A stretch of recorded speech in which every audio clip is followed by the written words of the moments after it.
We presented an abstract concerning the patients in the EMBRACA trial. EMBRACA was the registration trial for the PARP inhibitor talazoparib.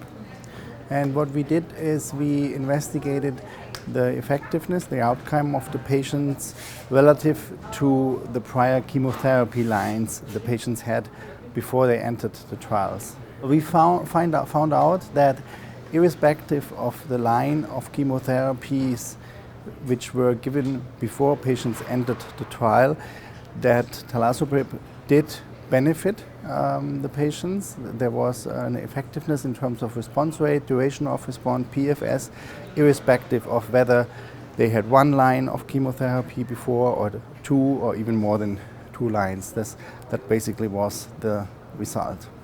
One conclusion, as I said, is that you can give talazoparib in first line, second line or third line.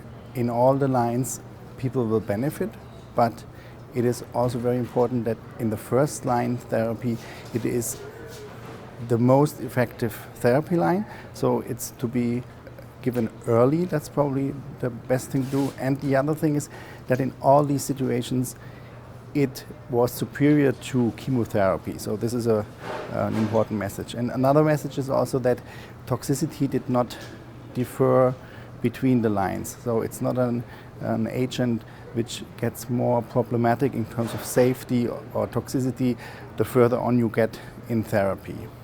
Were there any adverse events at all that occurred? There are adverse events with talazoparib or with PARP inhibition.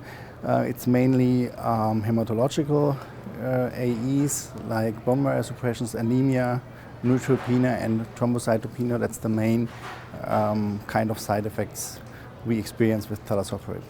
I think it has an impact because talazoparib is registered for therapy of metastatic BRCA patients, but the physician can.